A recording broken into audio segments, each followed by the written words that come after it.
प्रयागराज में जो तैयारियां हैं जरा वो समझ लेते हैं। वैभव, मुझे बताइए, कल शाम तक प्रयागराज पहुंचेगा अतीक अहमद, इसको लेकर तैयारियां क्या वहां पर नजर आती हैं?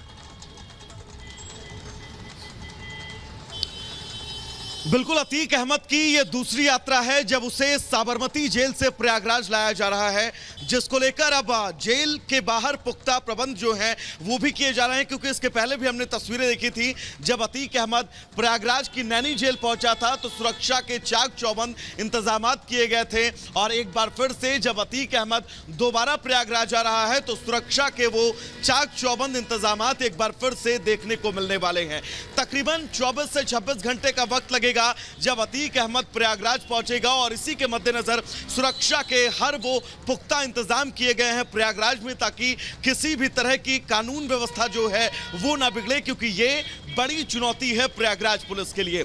किस तरह से अतीक अहमद के काफिले की सुरक्षा है वो भी हमने अपने दर्शकों को दिखाई, कैसे लगातार कैमरे के जरिए निगरानी रखी जा रही है, और निगरानी के बीच अब अतीक अहमद को एक बार फिर से प्रयागराज लाया जा रहा है। हम इस वक्त उमेश पाल के घर के ठीक बाहर मौजूद हैं, और ये जगह, जिस जगह पर हम मौजूद हैं, हमारे दर्शकों को बहुत अच्छे से ये जगह याद होगी, क्योंकि इसी जगह पर 24 तारीख को किस तरह से उमेश पाल की निर्मम हत्या की गई थी, जिसके बाद ये तस्वीरें हर एक दर्शकों के जहन में कहीं ना कहीं से बैठी हैं।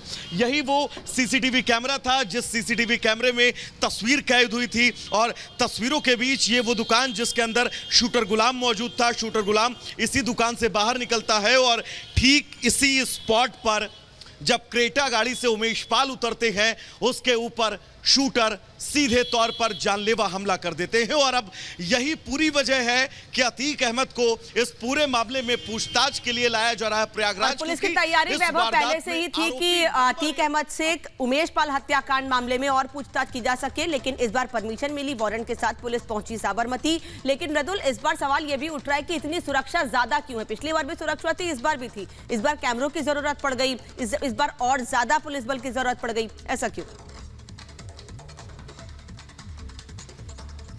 बिल्कुल, देखिए, जब पहली यात्रा निकली थी अतीक की, और डर वाली वो यात्रा थी, आपको याद होगा, और उसमें अतीक का जो वकील था, अतीक की जो बहन थी, वो भी शामिल हुए थे, और उन्होंने कई गंभीर आरोप लगा दिए थे पुलिस प्रशासन पर। तो पुलिस प्रशासन कोई भी गलती नहीं करना चाहता है, क्योंकि मसला कानून का भी है, कानून का भी पालन करना होगा, इसलिए गलती कोई ना हो और कोई गंभीर आरोप ना लगाए जाए, इसलिए पहले ही चाक चौबंद व्यवस्थाएं कर ली गई हैं।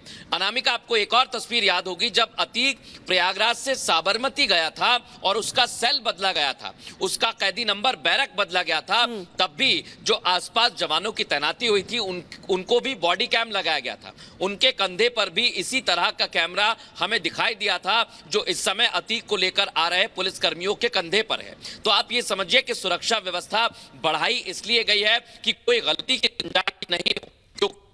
और उसके सिपह सालार ये भी दावा कर रहे थे, जब प्रयागराज से निकला था हमने देखा था कितनी सिक्योरिटी थी अनामिका, क्योंकि अतीक के गुर्गे और अतीक का जो दबदबा है वो प्रयागराज में किस तरह का था। लेकिन अब वही दबदबा कम हो रहा है और अतीक को डर लग रहा है, और अतीक को डर इसलिए भी लग रहा है क्योंकि उसके साथ अब कोई भी नहीं है, उसका पूरा का पूरा परिवार भाग रहा है इधर उधर पुलिस से। कहीं ना कहीं अतीक के डर की वजह यही है क्योंकि उसका जो पूरा परिवार है वो खुद अब वांटेड है। आयशा नूरी, जो कि पिछले बार काफिले का पीछा कर रही थी, अब वो खुद ही वांटेड है। वैभव, देखिए, कहीं ना कहीं ये जो पूरा ऑपरेशन था जेल तक ले जाने का, साबरमती जेल से प्रयागराज ले जाने का, गुपचुप तरीके से अंजाम दिया गया, किसी को कानो कान खबर नहीं लगी, और यूपी से पुलिस साबरमती पहुंच जाती है। लेकिन क्या इसके बारे में कोई जानकारी मिल रही है कि इसके बाद नैनी सेंट्रल जेल में ही रखा जाएगा? और साथ ही यूपी पुलिस का कोई ऐसा चेहरा जो कि इस काफिले को लीड कर रहा है, पहुंचा हुआ था वहां?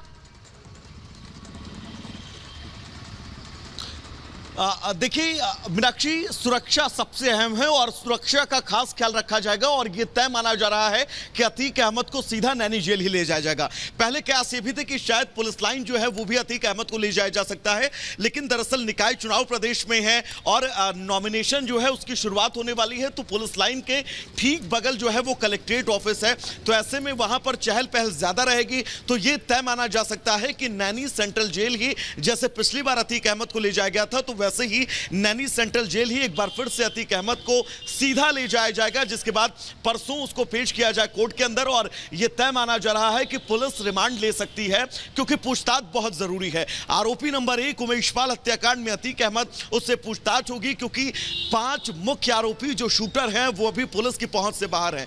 ऐसे में शूटरों की तलाश में लगातार टीमें छापेमारी कर रही हैं, और इन छापेमारियों के बीच अतीक अहमद से पूछताछ में बहुत अहम खुलासे हो सकते हैं कि आखिर वो जो शूटर फरार हैं वो कहां पर गए हैं, शाइस्ता परवीन कहां पर है, आयशा नूरी जो उसकी बहन है वो कहां पर है। बिल्कुल वैभव, आपके पास लौटेंगे।